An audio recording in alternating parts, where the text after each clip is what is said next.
Chers amis de la langue française, bonjour. Je suis ravie de vous retrouver ce soir pour la première vidéo de ce cours d'écriture du français en toute confiance. Alors, si j'ai décidé de me lancer aujourd'hui, c'est que le sujet me passionne depuis toujours.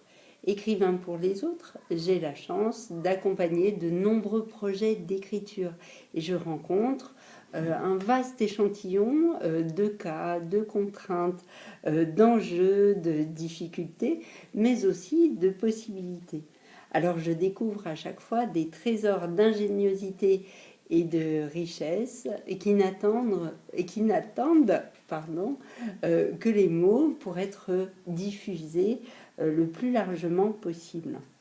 Alors j'interviens très volontiers dans la préparation d'examens parce qu'il s'agit d'écriture en temps limité, par exemple des résumés, des notes de synthèse, des argumentations de toute taille et de toute forme.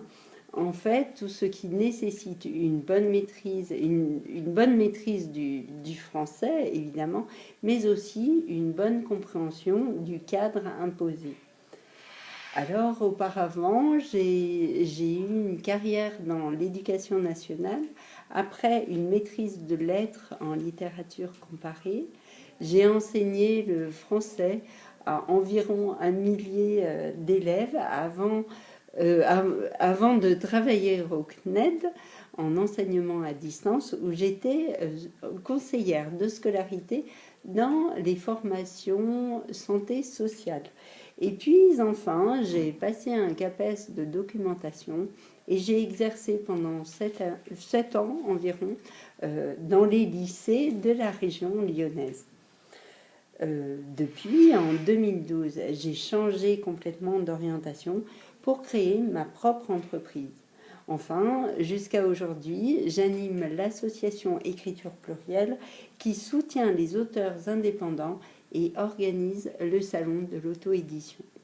Alors dans ces vidéos, mon objectif est de partager les trucs, les astuces, les recettes, même les bonnes recettes qui rendent l'écriture du français agréable, engageante. Et dans ces vidéos, je vais vous faire part de mes meilleures recettes, astuces, bons plans, les trucs qui permettent d'écrire le français de manière efficace, en toute confiance et pour atteindre ses objectifs.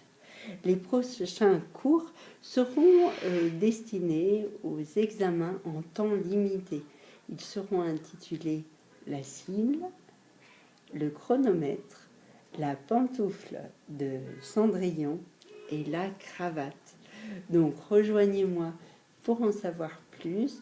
En attendant, vous pouvez me retrouver sur le site internet cbdoc.com. Voilà, je vous souhaite une bonne journée, de belles pages en 2019. Je vous dis à bientôt.